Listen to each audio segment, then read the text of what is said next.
Number system पढ़े थे हम लोग। नंबर सिस्टम में प्राकृत संख्या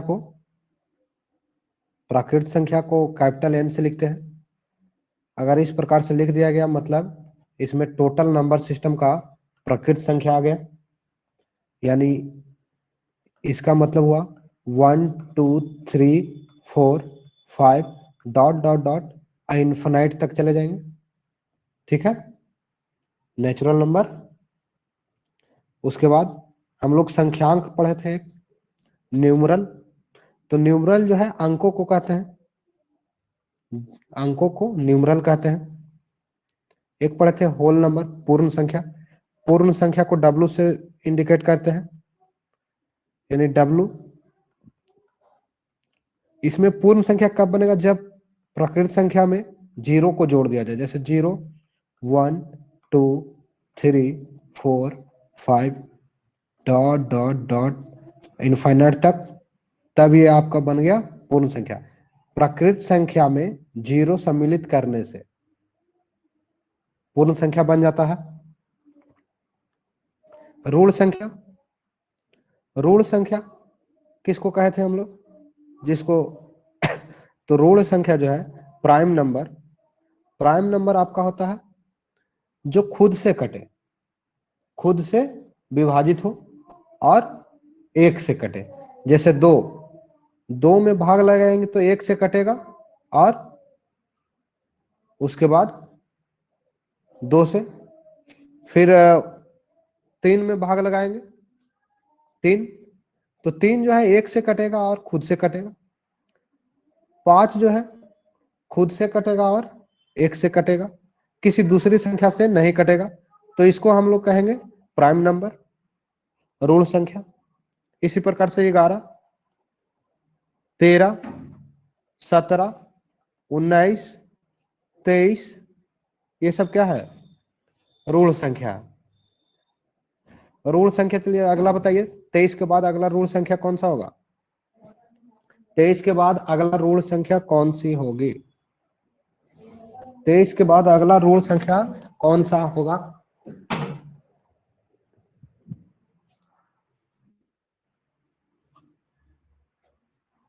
बताइए, 23 के बाद अगला ऋण संख्या।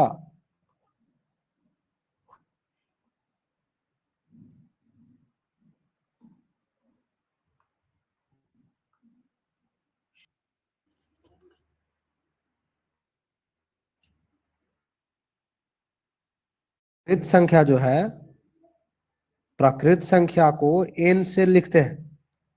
प्राकृत संख्या, प्राकृत संख्या को n से सूचित करते हैं, और गिनती की संख्या को प्राकृत संख्या कहते हैं।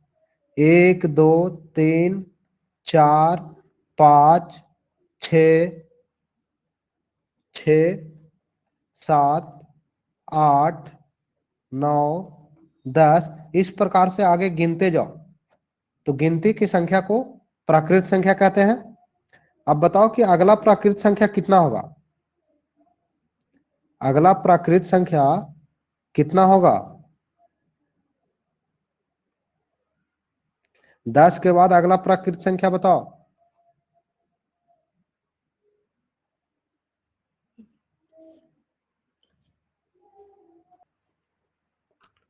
अगला प्राकृत संख्या 11 12 13 14, और उसके बाद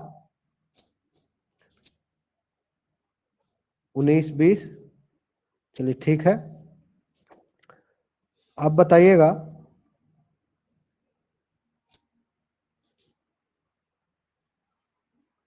प्राकृत संख्या समझ में आ गया? उसी प्रकार से फिर आपका पूर्ण संख्या होता है।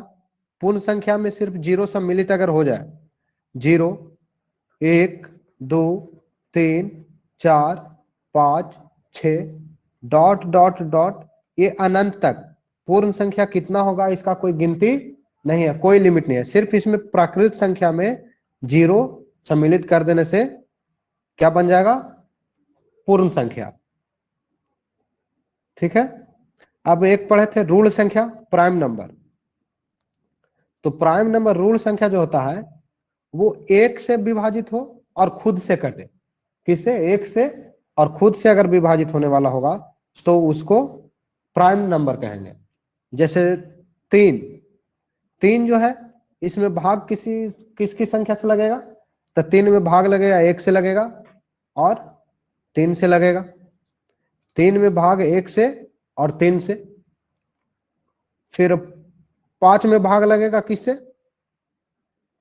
1 से और 5 से। इसके अलावा और कोई से लगेगा? 1 और 5 के अलावा किसी और से? 1 और 5 के अलावा, 1 और 5 के अलावा किससे लगेगा भाग? ऋण संख्या जो होता है, ऋण संख्या में 1 से कटेगा और खुद से कटेगा। अब 5 में जब भागा लगाएंगे तो 5 किसी और से कटेगा या नहीं? 1 से तो कटेगा। क्या वो किसी और से कटेगा? तो वो कटेगा, सिर्फ खुद से कटेगा और 1 से कटेगा। जैसे 7 जो है किससे कटेगा? खुद से और 1 से। 7 किसी और में तो नहीं आता है, तो खुद से 1 से कटा और 7 से कटा। इसी तरह से 9 होगा तो 9 नहीं होगा। ये 1 से भी कट रहा है, 3 से भी कट रहा है और 9 से, मतलब ये 3 अंक से कट रहा है, इसलिए 9 जो है ऋण संख्या नहीं होगा। आपका 11 जो है ऋण संख्या होगा, क्योंकि ये 1 से विभाजित होगा और 11 से। इसके अलावा और किसी से नहीं कटेगा। अब बताइए कि अगला ऋण संख्या एक बताइए। ऋण संख्या और कौन कौन सी है? ऋण संख्या अगर पूछ दिया जाए कि इनमें से कौन सा संख्या ऋण है, इनमें से कौन सी संख्या ऋण है,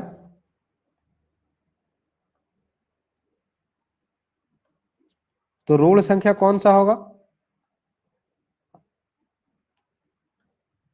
आपके पास ऑप्शन हो ऋण संख्या, इनमें से कौन सी संख्या ऋण है?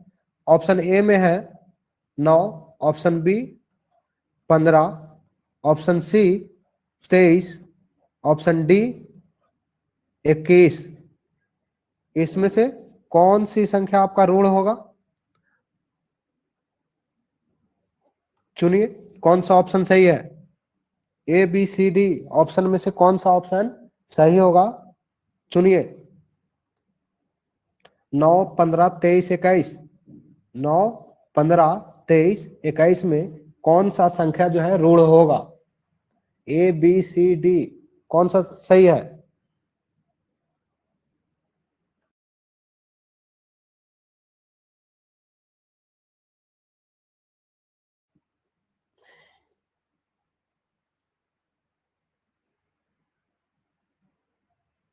A B C D. चलिए 23 जो है ऋण संख्या सही है।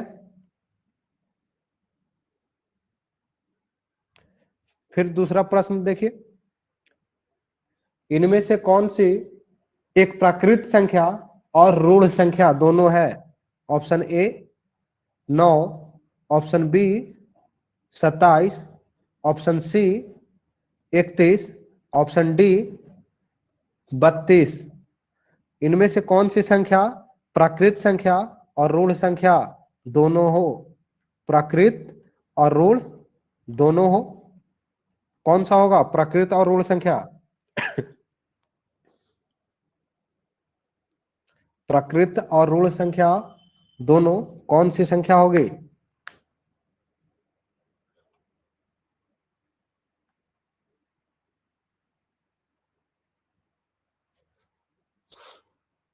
चलिए जल्दी से ऑप्शन टिक आउट कीजिए। प्राकृत संख्या और ऋण संख्या दोनों होना चाहिए।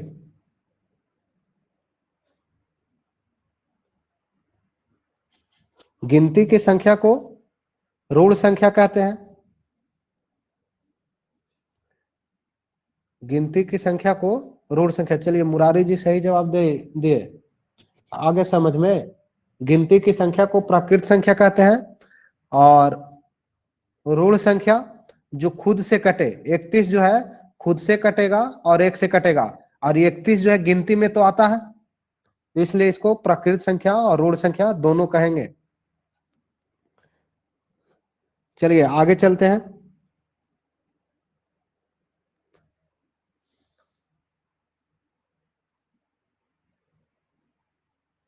आगे सम संख्या। सम संख्या उसे कहते हैं, सम संख्या उसे कहेंगे जो जो दो से विभाजित हो, दो से विभाजित हो उसको सम संख्या कहेंगे। जैसे 4, 6, 8, 4 में 2 से भाग लग सकता है, 2 दूना 4 कट जाएगा। 6 में 2 से भाग लग सकता है, 2 तिया 6, मतलब नीचे कुछ भी ना बचे, शेष में कुछ भी ना बचे तो उसको सम संख्या कहते हैं। जैसे 8, कुछ भी नहीं बच रहा, 2 चको 8।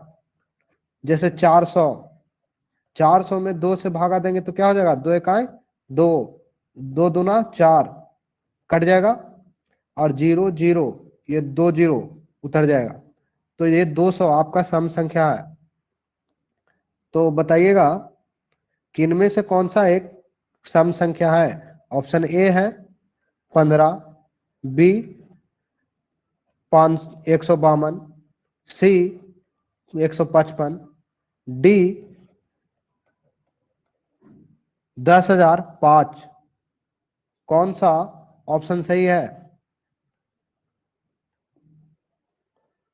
कौन सा ऑप्शन सही होगा? सम संख्या कौन सा है?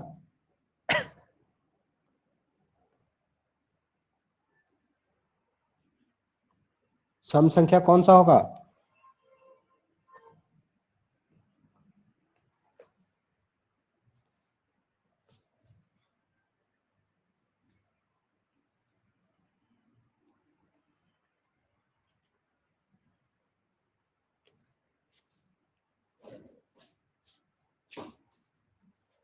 ऑप्शन दिख रहा है सभी को?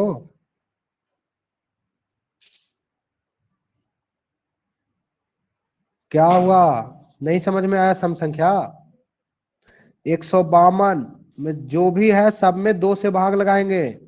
जैसे 15, 15 में 2 से भाग लगाएंगे तो कितना होगा, 7 दूना 14 लगेगा, तो एक बचा शेष। ये पूरा का पूरा नहीं कटा।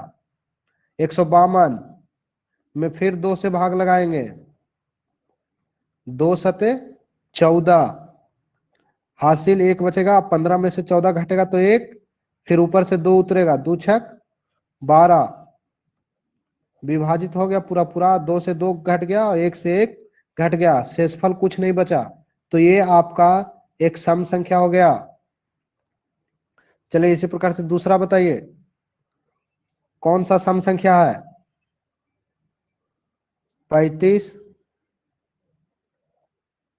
18, 15, 17। सम संख्या कौन सा होगा इसमें से? सम संख्या कौन सा होगा?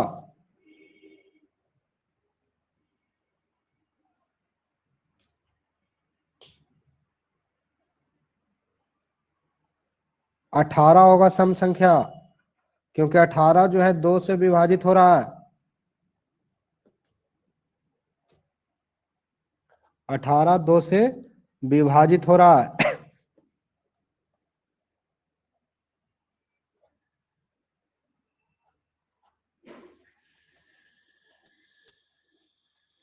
चलिए फिर अगला देखते हैं,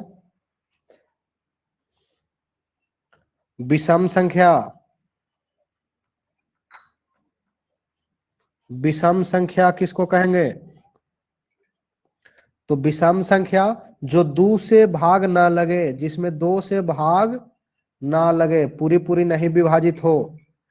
जैसे 3, 3 में 2 से भाग लगाएंगे तो 3 इकाई 3, 2 इकाई 2, हाथ में शेष बच गया एक, एक बचेगा हाथ में शेष।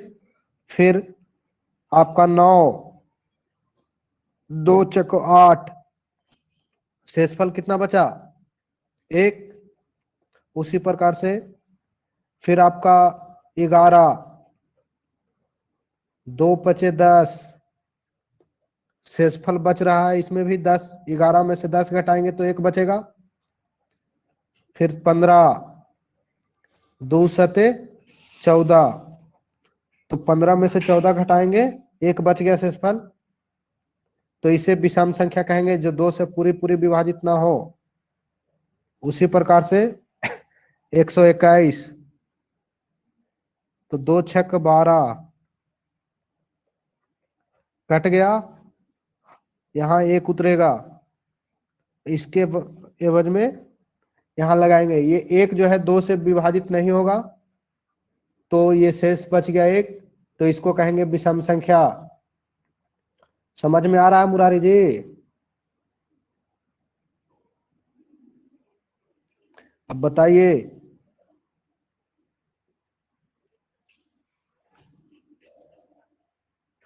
चलिए ऑप्शन 1 सिलेक्ट कीजिए।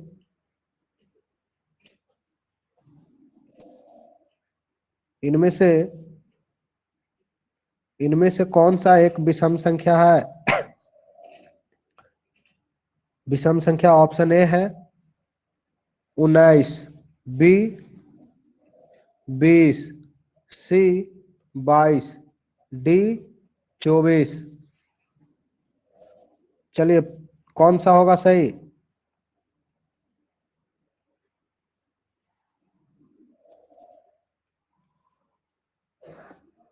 19, 20, 22, 24 में विषम संख्या कौन सा है?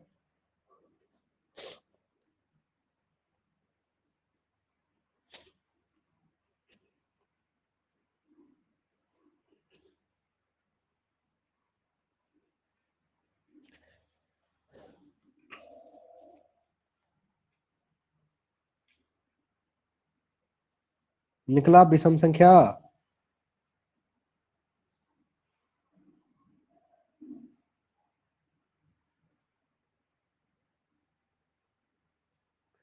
चलिए ठीक है। दूसरा प्रश्न है, इनमें से कौन सा एक प्राकृत संख्या के साथ साथ विषम संख्या है? प्राकृत संख्या के साथ साथ विषम संख्या है। ऑप्शन ए है 21, बी 22, सी 24, डी 500। कौन सा एक प्राकृत संख्या के साथ साथ विषम संख्या है?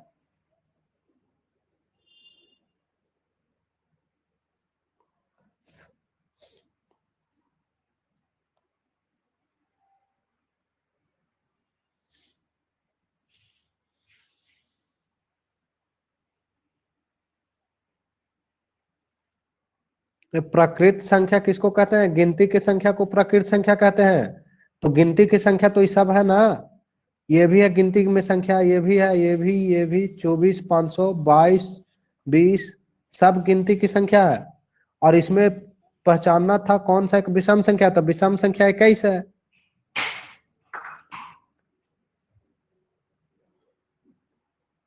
चलिए अगला देखते हैं। सम संख्या विषम संख्या हो गया।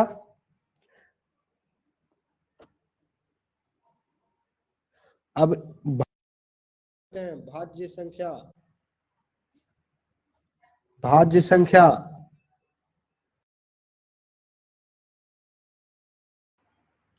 भाज्य संख्या, तो भाज्य संख्या उसको कहेंगे जो एक के अलावे किसी और से विभाजित हो, एक के अलावे किसी भी संख्या से विभाजित हो जाए। जैसे 9, 9 जो है एक भाज्य संख्या है या नहीं? तो एक से तो विभाजित हो रहा है, उसके अलावा वो स्वयं और एक के 3 से भी विभाजित होगा, 3 3 9, तो इसको भाज्य संख्या कहेंगे। लेकिन 11, 11 भाज्य संख्या है या नहीं? तो 11 जो है एक भाज्य संख्या नहीं होगा, क्योंकि ये एक से कटेगा और किससे? खुद 11 से कटेगा और किसी से नहीं कटेगा। लेकिन 9, 9 जो है 9 से भी कटेगा,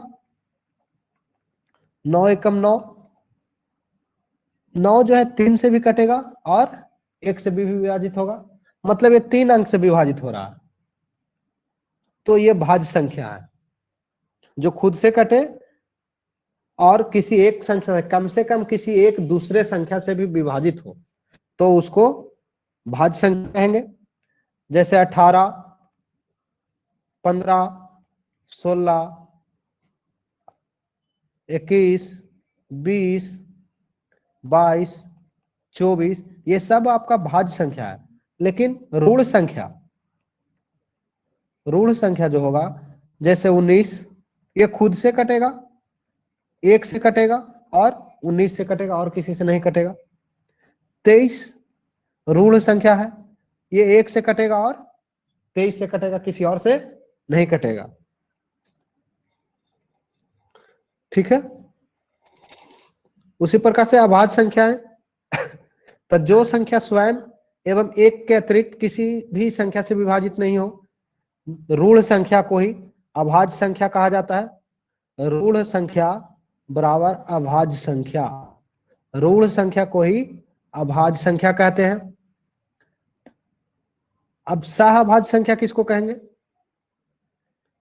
सहअभाज्य। तो सहअभाज्य संख्याओं का वह युग्म जिसमें 1 के अतिरिक्त कोई उभयनिष्ठ गुणनखंड ना हो, वैसा युग्म हो जो कि, जैसे 2 के बाद अगला संख्या कौन सा होगा? तो 2 के बाद अगला अभाज्य संख्या आपका 3 होगा। तो 2 और 3 का जोड़ा अगर लगा दिए तो ये हो गया आपका सहअभाज्य संख्या। जैसे 2 और 5, ये भी आपका सहअभाज्य संख्या हो जाएगा। 3 और 7, 3 भी अभाज्य संख्या है एक, जो कि 3 और 1 से कटेगा। 7 भी 1 और 7 से कटेगा। तो ये दोनों का एक जोड़ा, अभाज्य संख्याओं का एक जोड़ा को सहअभाज्य कहते हैं। जैसे 5 और 7, ये भी एक जोड़ा है। फिर परिमेय संख्या, परिमेय संख्या,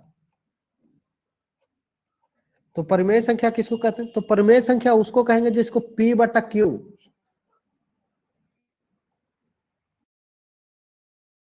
क्या 6 और 7 अभाज्य संख्या है? तो 6 को देख के पहले कि अभाज्य है या नहीं। पहला तो 6 1 से विभाजित होगा, 2 से विभाजित होगा, 3 से विभाजित होगा और खुद 6 से। तो ये अभाज्य है, अभाज्य संख्या नहीं है, भाज्य संख्या है। ये कौन सा? भाज्य संख्या हो गया। तो यहीं से ये गलत हो गया कि अभाज्य सहअभाज्य है या नहीं। अभाज्य संख्या में हमेशा जोड़ा होना चाहिए, किसका? अभाज्य का।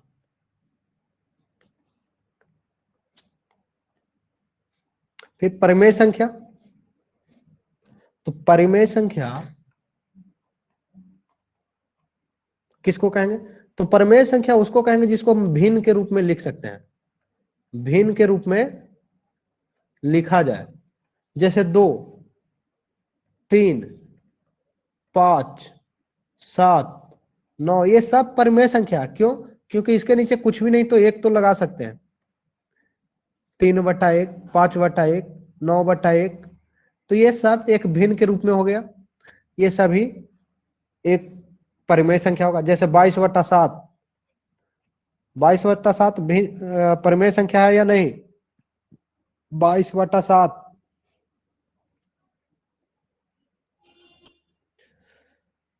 बताइए परिमेय संख्या है या नहीं? चलिए एक प्रश्न है, इनमें से कौन सा एक परिमेय संख्या है? ऑप्शन है, option A 38/9, B √2, C √3, D √5। कौन सा एक परिमेय संख्या है?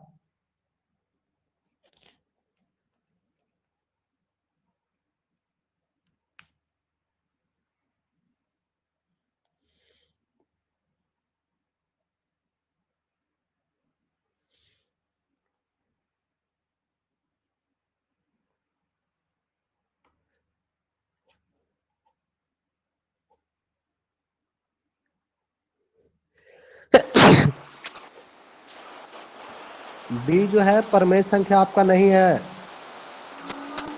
ये वाला ना बी समझ में आया।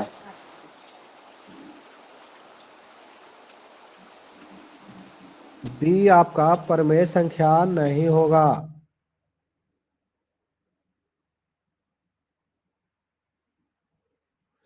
परमेय संख्या उसको कहेंगे ना, परमेय संख्या वो होता है जो भिन्न के रूप में लिखा जाए। भिन्न किसको कहते हैं?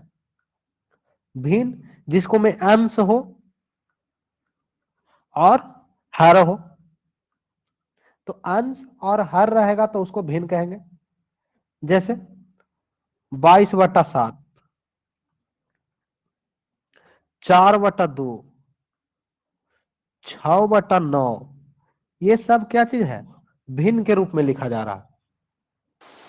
जैसे 10/9, 10/9, 8/7, ये सब भिन्न है। तब भिन्न के रूप में लिखा हुआ है तो इसको परमेय संख्या कहेंगे। ये हो गया। उसके अलावा कुछ नहीं समझ में आ रहा तो एक चीज और होता है, गिनती की संख्या को परमेय संख्या कहते हैं। 1 2 3 4 5 मतलब प्राकृत संख्या होता है गिनती की संख्या। प्राकृत संख्या गिनती की संख्या को प्राकृत संख्या कहते हैं। तो जितने भी प्राकृत संख्या है सभी के सभी आपका परमेय संख्या होगा। और भिन्न में जो भी लिखा हुआ हो, 22/7, 4/9, इस प्रकार से कितना भी हो, 11/15, 500/25, कुछ भी लिख दे भिन्न के रूप में, उसको हम लोग परमेय संख्या कहेंगे। जैसे एक प्रश्न बनाओ।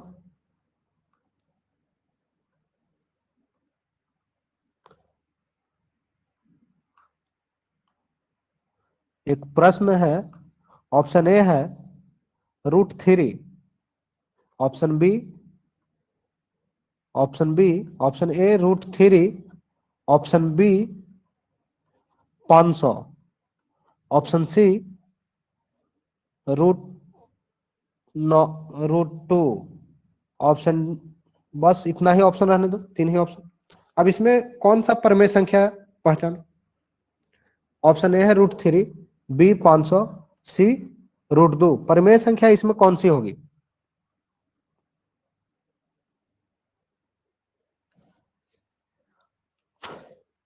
तो परमेय संख्या इसमें जो होगा आपका 500 होगा, क्योंकि गिनती की संख्या है। तो गिनती की संख्या को परमेय संख्या कहते हैं। दूसरा ऐसा भी हो सकता है कि ऑप्शन ए, बी, सी हो कहीं पर √3, √9, √2। तो √3 को तो हम लोग निकालेंगे तो वो अलग हो जाएगा, लेकिन √9 जो है, √9 का वर्गमूल कितना होता है? 3। तो ये 3 एक गिनती की संख्या है, तो √9 भी आपका हो जाएगा परमेय संख्या। ठीक है।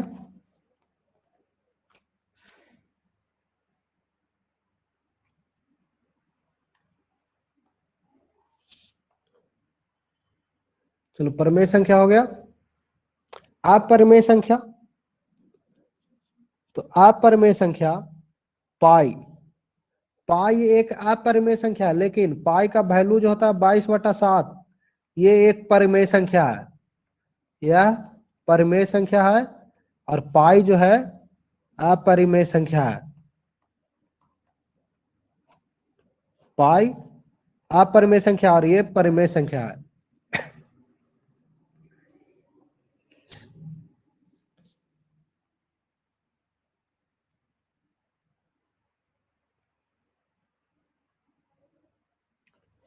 अब एक प्रश्न आगे देखते हैं, फार्मूला। अब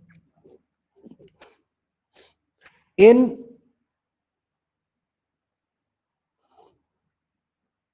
लगातार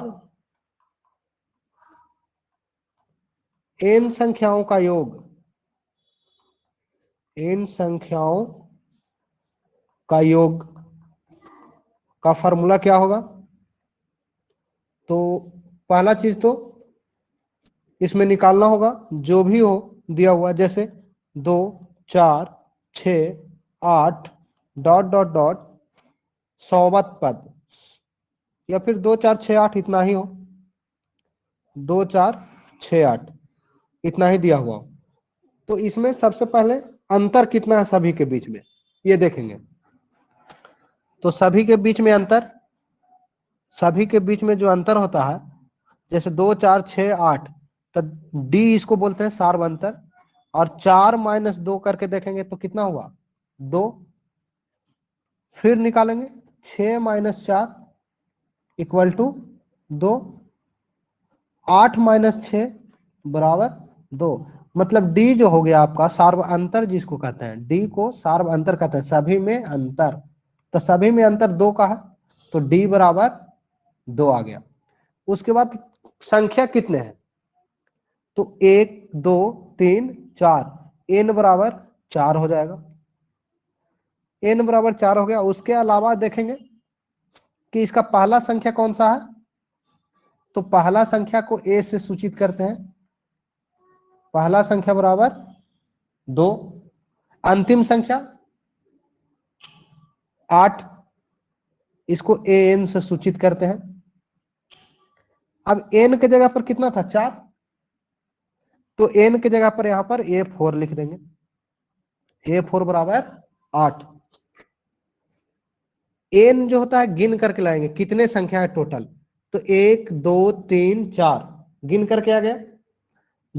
2 ये कहां से आया, तो 2 जो आया इन दोनों के बीच में, 4 और 2, 4 और 6, और 6 और 8 के बीच में कितना अंतर है, तो 2 का। फिर A4 चौथा पद, उसमें कितना है, तो चौथा पद 1 2 3 4, अंतिम पद 8 है। अब यहां पर n संख्याओं का योग निकालना है, n संख्याओं का योग बराबर a plus 2n minus 1 into D, 2n minus 1 into D, ये होता है फार्मूला।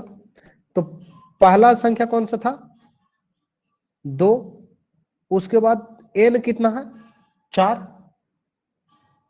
तो 2 गुना 4 माइनस 1, डी कितना है 2, ठीक है। तो 2 प्लस 4 दूना 8 माइनस 1 इंटू 2, तो 2 प्लस 7 गुना 2, sorry n minus 1 into D होता है, ये फॉर्मूला थोड़ा गलती हो गया, n minus 1 into D, n minus 1 into D. तो ये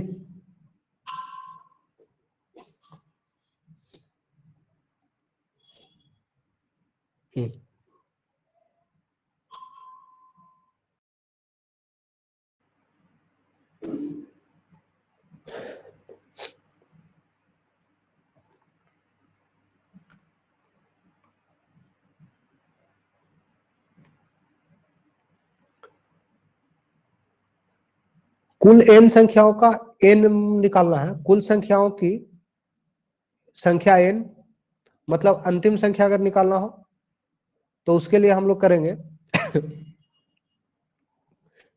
या फिर योग निकालना हो, जब योग निकालना होगा तो योग का फार्मूला हम लोग लगाएंगे,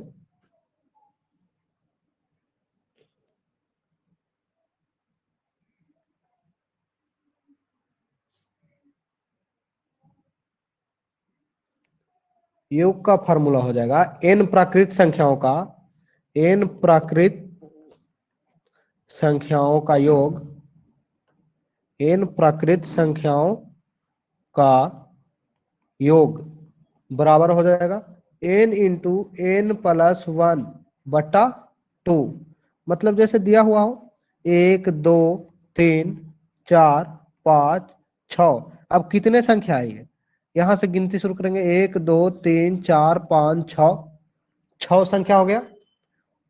6 एन के जगह पर, और फिर एन के जगह पर 6 प्लस 1 वाई कितना हो जाएगा 6, 7/2 तिया 6 और 7 तिया 21, तो वैल्यू हो गया इसका 21।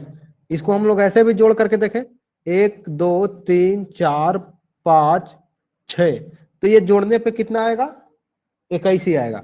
जैसे 6 5 11, 4 15, 3 18 और 2 20 और 1 21। तो इसमें एन लगातार प्राकृत संख्याओं का योग। प्राकृत संख्या किसको कहते हैं? गिनती की संख्या को, गिनती की संख्या को प्राकृत संख्या कहते हैं। गिनती की संख्या को प्राकृत संख्या कहते हैं। अब ये लगातार हो, जैसे आपको हो 10 11 12 13 14 15, इसमें अब बताइए कि इसका योग कितना होगा? 10 11 12 13 14 15 का योग कितना होगा?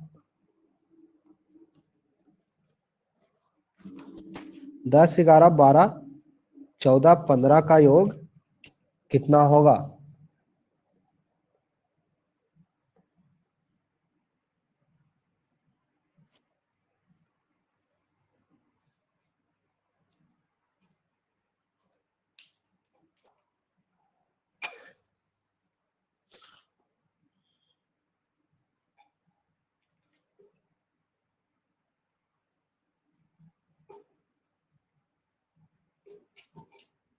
तो इसका निकालने का सूत्र एक अलग लगेगा। इसको निकालने का सूत्र अलग लगेगा, इससे आपका नहीं निकलेगा।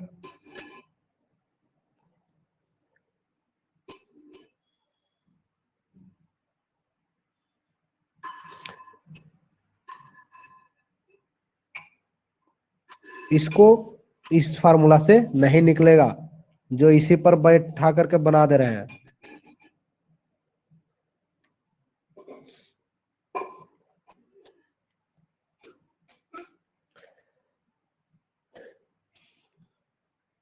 चलो देखो इसमें निकलेगा किसका, तो जैसे अगर रहे 10 11 12 अगर दिया हुआ है, 10 11 12 13 14 15, तो ये टोटल गिनती की संख्या है। 1 से शुरू करेंगे, 1 से 1 2 3 4 5 6 7 8 9 10, 10 वहां मिल गया, तो 10 11 12 13 14 15। अब टोटल कितने हो गए एन, गिनेंगे तो 15 संख्या, तो एन इंटू एन प्लस 1/2, मतलब 15 इंटू 15 प्लस 1/2 बराबर 15, और 15 1 16/2, यानी 8 दूना 16, 15 8 20 से 120 आ गया। तो यहाँ 10 11 12 से पूछ रहा था, ये वाला नहीं है, ये वाला हम लोग जोड़े इसको गिनती की संख्या बनाने के लिए, तो 1 से लेकर के 9 तक फिर निकाल लेंगे। तो 1 से 9 तक 9 संख्या हो जाएगा एन बराबर, तो 9 इंटू 9 प्लस 1/2, तो 9 इंटू 10/2 बराबर कितना 5, तो 9 पचे 45, 120 में 45 घटा दीजिए, कितना आएगा 5 75। ठीक है, उसी प्रकार से अगर हो, एक प्रश्न है,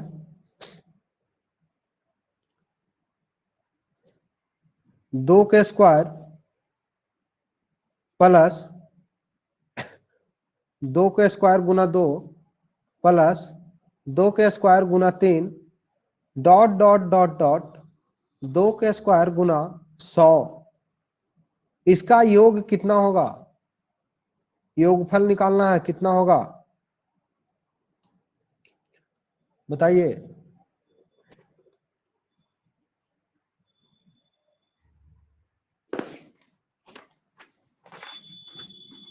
इसका योगफल कितना होगा?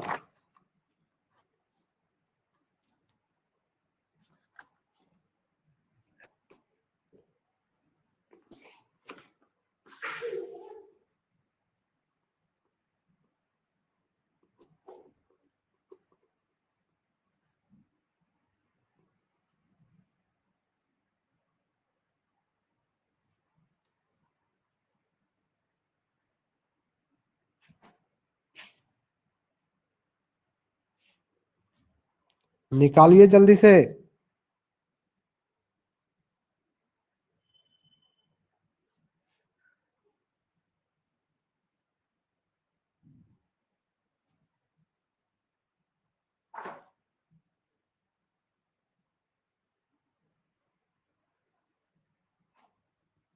इसका आंसर होगा आपका 20,200, 20,200। अब इसको कैसे निकालेंगे? तो सब में देखिए 2 का स्क्वायर, 2 का स्क्वायर, 2 का स्क्वायर और 2 का स्क्वायर सभी में लगा हुआ है। तो 2 का स्क्वायर क्या करेंगे, कॉमन ले लेंगे। तो जब 2 का स्क्वायर कॉमन लेंगे तो यहाँ पर 1 गुना 2 का स्क्वायर करें तो कोई दिक्कत नहीं है, तो यहाँ 1 बचेगा। यहां से 2 का स्क्वायर भी बाहर निकल गया, यहां से भी 2 का स्क्वायर बाहर निकल गया। तो ये 1 जोड़ 2 जोड़ 3 जोड़ डॉट डॉट डॉट डॉट कहां तक, 100 तक। अब ये आपका लगातार आ गया प्राकृत संख्या। कितने प्राकृत संख्या हो गए? तो 100 प्राकृत संख्या है। तो n प्राकृत संख्या, n बराबर 100। तो सबसे पहले हम लोग n इंटू एन प्लस 1/2 निकालेंगे। कितना हो जाएगा? 100 into 100 plus 100 into 100 plus 1, 100 into 100 plus 1 बटा 2। 50 दूना 100 कटेगा, 50 दूना 100 कटेगा, कट गया। और यहाँ कितना हो जाएगा? 50 और ये 100 प्लस 1, 101। गुना करेंगे कितना आएगा? 50 50, ये निकल गया कितना का? इतना का निकल गया वैल्यू। ठीक है। अब 2 square into 1, 1 plus 1 plus 2 plus 3 plus dot dot dot 100 इकाई तक वैल्यू कितना है? 5050। अब 2 का स्क्वायर कितना होगा? 4। 2 का स्क्वायर का मतलब होता है 2 गुना 2। इसके ऊपर जितनी संख्याएं हो लिखी हुई उतना गुना। जैसे 2 के पावर 3, मतलब 2 3 बार लिख करके गुना करेंगे। 2 के पावर 4, मतलब 2 जो है 4 बार लिख करके गुना करेंगे। ठीक है। तो 2 दूना 4 दूना 8 दूना 16, 2 के पावर 4 बराबर 16 हो जाएगा। 2 के पावर 2 है तो इसके बराबर 4 हो जाएगा, 2 दूना 4। तो 4 गुना 50, 50 50 कितना हो जाएगा? 20,000, 20,200 कितना होगा? 20,200।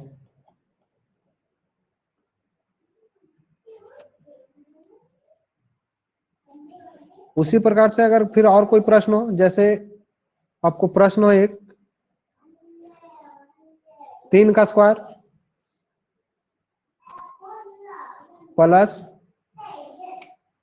3 का स्क्वायर प्लस 3 का स्क्वायर गुना 2 प्लस 3 का स्क्वायर गुना 3 प्लस 3 का स्क्वायर गुना 4 डॉट डॉट डॉट 3 का स्क्वायर गुना 50। कितना वैल्यू हो इसका?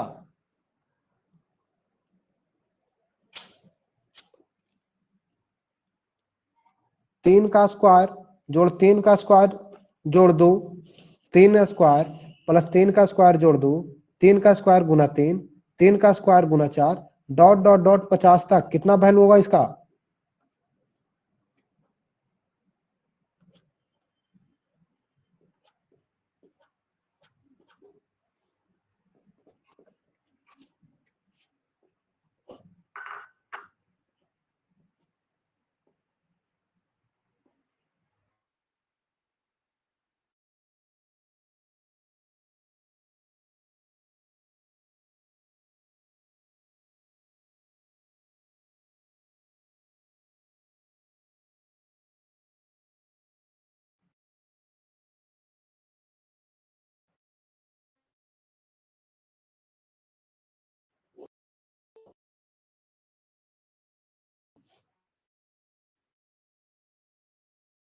और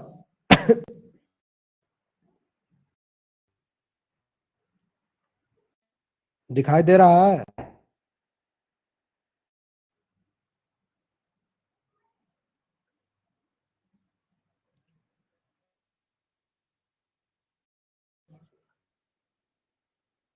जो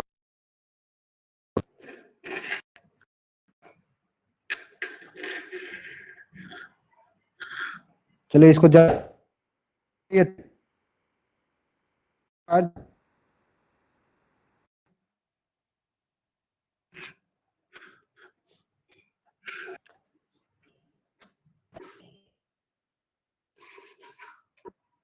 मुरारी जी बताइए बनेगा या नहीं?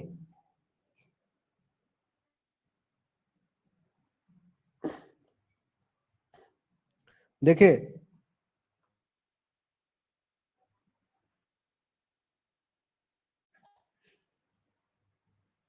देखिए अभी फार्मूला एक बताए थे, n × n + 1/2, n × n + 1/2 बताया।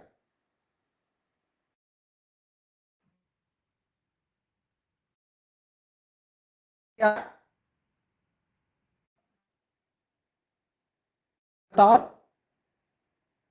संख्या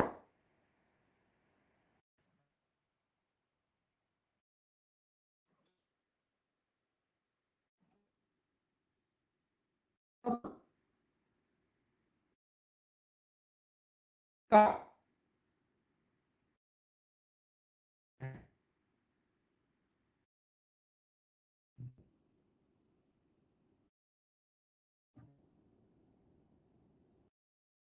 3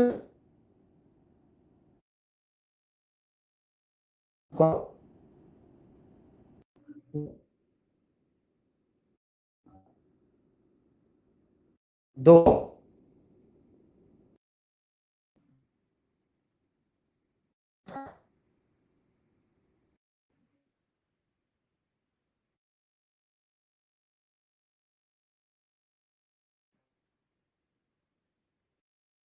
3 तो